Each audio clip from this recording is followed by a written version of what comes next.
Chemical कंपन्यांवर bogus छापा घालून उद्योजकांकडून कशी खंडणी वसुली केली जाते याचा धक्कादायक व्हिडिओ झी24 तासच्या हाती लागलाय। विशेष म्हणजे राज्यमंत्री रवींद्र चव्हाण यांचं नाव सांगून ही बोगस कारवाई करण्यात आली। नेमका काय आहे हा प्रकार, पाहूया हा विशेष रिपोर्ट। बोईसर तारापूर एमआयडीसीतील ही Shri Sai enterprises chemical company 5 जुलैला सकाळी 11 वाजता अचानक या कंपनीत दीपक सांडव आणि अरुण लाड या नावाच्या 2 व्यक्ती धडकल्या। आम्ही मंत्रालयातून आलोय, राज्यमंत्र्यांनी कंपनीची तपासणी करायला पाठवलंय असं सांगून त्यांनी छापा घातला। हा प्रकार पाहून कंपनी मालक पराग जरदोश यांनी जिल्हा दक्षता समितीचे सदस्य जगदीश धोडी आणि टीमचे सदस्य महेंद्र सिंग यांना बोलावून घेतलं। तेव्हा हे सरकारी अधिकारी नसल्याची बाब समोर आली आहे। पूर्ण कंपनीमध्ये फिराले, सगळे त्यांनी सॅम्पल वगैरे बघितले आणि जेव्हा परत त्यांना आम्ही विचारलं काय ऑथॉरिटी घेऊन ते आले आहेत म्हणून, त्यांनी सांगितलं की आम्हाला जे मिनिस्टर आहे रवींद्र चव्हाण त्यांनी पाठवले आहेत आणि आम्हाला ऑथॉरिटी आहे तुमच्या फैक्ट्री में सगळं तपास करायसाठी। सचिवालय का नाम लेके अगर वो दुरुपयोग करते हैं उस चीज़ का, तो ये सचिवालय के लिए भी बुरा, मैं समझता हूँ बहुत ही गलत मैसेज जाता है। दूसरी बात ये इंडस्ट्री है, इंडस्ट्री में ऐसा होना अपने आप में दुर्भाग्य है, क्योंकि इंडस्ट्री वाला वैसे ही डरा हुआ है। आप यहाँ वो बोलेगा मैं सचिवालय से आया हूँ, मिनिस्टर का आदमी हूँ, तो ये बड़ा दुखद मामला मैं समझता हूँ और ये होना इंडस्ट्री के लिए बहुत खतरनाक है। महेंद्र सिंग आणि धोडी यांनी तत्काळ बोईसर पोलिसांना फोन करून बोलावून घेतलं। मानसिंग पाटील नावाचे पोलीस अधिकारी तिथे आले। त्यांनी संबंधित अधिकाऱ्याची चौकशी केली असता ते बोगस अधिकारी असल्याचं उघड झालं। पण त्या दोघांपैकी दीपक सांडवने एक फोन पोलीस अधिकाऱ्यांच्या हातात दिला। फोनवर राज्यमंत्री आहेत, त्यांच्याशी बोला असं त्यानं पाटील यांना सांगितलं। त्यावेळी काय बोलणं झालं ते पहा।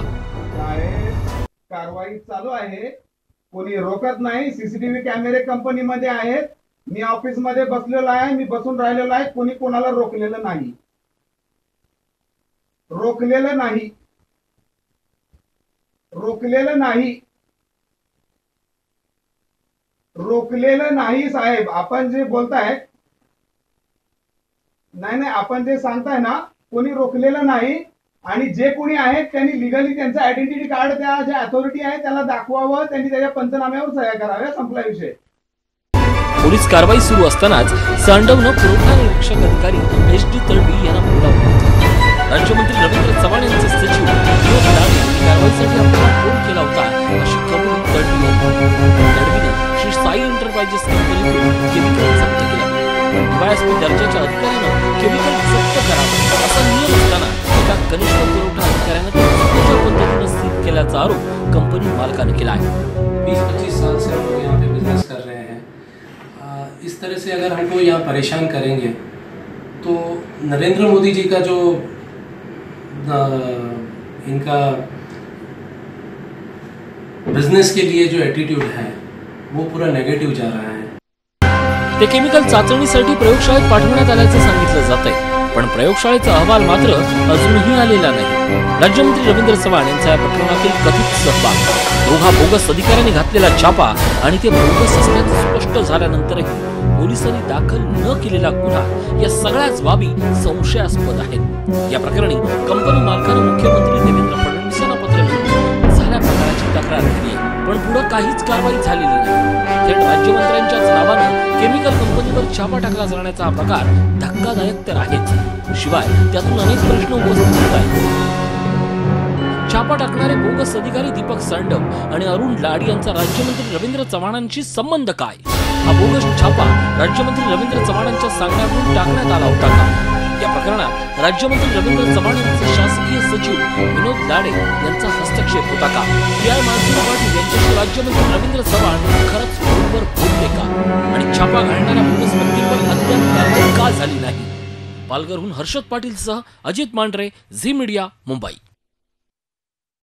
याच संदर्भात आपण अधिक माहिती घेऊया आमचे प्रतिनिधी अजित मांढरे यांच्याकडून। अजित, राज्यमंत्र्यांच्या नावानं ही बोगस कारवाई करण्यापर्यंत बेधडक अशी ही कारवाई होते आहे, काय नेमकं यामागचं गुपित आहे?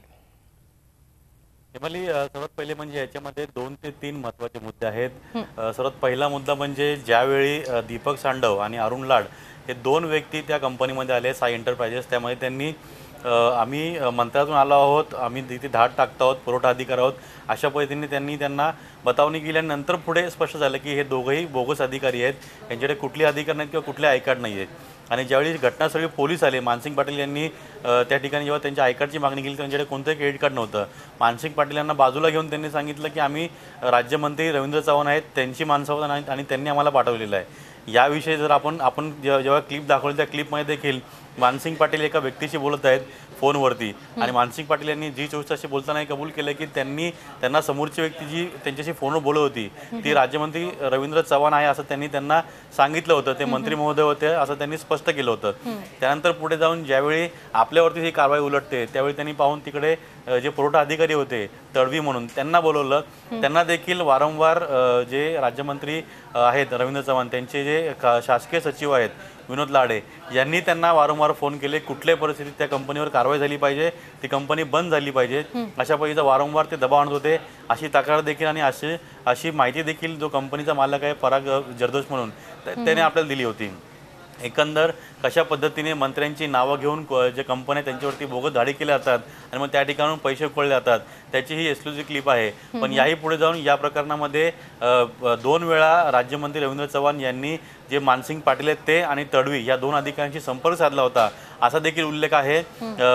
जे रवींद्र चव्हाण त्यांचे एक खाजगी बॉडीगार्ड आहेत त्यांच्या फोनवरून त्यांनी हा फोन केला होता असं मानसिंग पाटील यांनी स्पष्ट केलेलं आहे. त्यामुळे नेमकं ह्या प्रकरणामध्ये जे दीपक सांडवणे अनिल लाड हे 2 जे व्यक्ती झाल्या होत्या त्यांना रवींद्र चव्हाणांचा वरदहस्त आहे का, त्यांनी त्यांना पाठवलं होतं का, रवींद्र चव्हाणांनी त्या दोन्ही अधिकाऱ्यांना फोन केले होते का, हा महत्त्वाचा प्रश्न आहे. कारण का मानसिंग पाटील यांनी स्पष्ट केले, त्यांनी पंचनामे देखील केलेत, पुढे तो गुन्हा दाखल झाला नाही कारण त्यांचं असं म्हणणं आहे की तो महसूल खात्याचा विषय त्यामुळे आम्ही त्यामध्ये काही करू शकत नाही. पण त्यांनी खाजगीमध्ये हे देखील कबूल केलं की वरून दबाव होता. पण आता राज्यमंत्र्यांनी जर ह्या 2 व्यक्तींना पाठवलं होतं अशा पद्धतीची जर बोगस रेड झालेली आहे, राज्यमंत्र्यांनी 2 फोन केले होते, तर मग नेमकी आता कारवाई जे दीपक सांडवणे अरुण लाड आहे यांच्यावर कारवाई होणार का आणि राज्यमंत्री कबूल करतील का त्यांनी मानसिंग पाटील आणि तडवी जे अधिकारी आहेत त्यांच्याशी त्यांनी फोनवर संपर्क केला होता. मुळात आणखीन म्हणजे हे संपूर्ण प्रकरण घडल्यानंतर दुसऱ्याच दिवशी तडवी जे आहेत त्या अधिकाऱ्याला राज्यमंत्री रवींद्र चव्हाण यांनी त्यांच्या मुंबईच्या ऑफिसला बोलून घेतलं आणि त्या ठिकाणी जे DSO होते पुरवठा अधिकारी. अजित, एक आणखीन महत्त्वाची बाब म्हणजे इथे याच संदर्भात आपण राज्यमंत्री रवींद्र चव्हाण यांना वारंवार संपर्क साधण्याचा प्रयत्न करत आहोत मात्र ते फोन उचलत नाहीयेत. याबाबत ही बाब रवींद्र चव्हाण यांच्या निदर्शनास आलेली आहे का, त्यांचं याबाबत काही बोलणं झालंय का? नक्कीच याविषयी आम्ही त्यांच्याशी बोलण्याचा प्रयत्न केला, त्यांच्याशी बोलणं देखील झालं. त्यांनी एक गोष्ट स्पष्ट केली की हो असा प्रकार घडलेला आहे आणि आम्ही तो रेकॉर्डर घेतलेला आहे. पण ह्या संपूर्ण गोष्टीवरती मी आत्ता काही प्रतिक्रिया देणार नाही, मी संपूर्ण माहिती घेईन आणि पुन्हा त्यावरती प्रतिक्रिया देईन. पण मुळात त्यांनी ही गोष्ट मान्य केली की त्यांच्या माहितीमध्ये हा सर्व प्रकार आहे. त्यामुळे जो मुख्य प्रश्न उपस्थित होतो दीपक सांडव आणि अरुण लाड यांना राज्यमंत्री रवींद्र चव्हाण यांनी त्या कंपनीवर धाड करायला पाठवलं होतं का, जर त्यांनी पाठवलं असेल तर त्या दोघांचा त्या कंपनीवर धाड करण्याचा अधिकार काय किंवा त्यांना अधिकार कोणी दिले, अशा प्रकारे एखाद्या राज्यमंत्र्याला कुठल्या अधिकाऱ्यांना त्या ठिकाणी जाऊन धाड करण्याची आदेश देता येतात का किंवा तशी धाड टाकता येते का.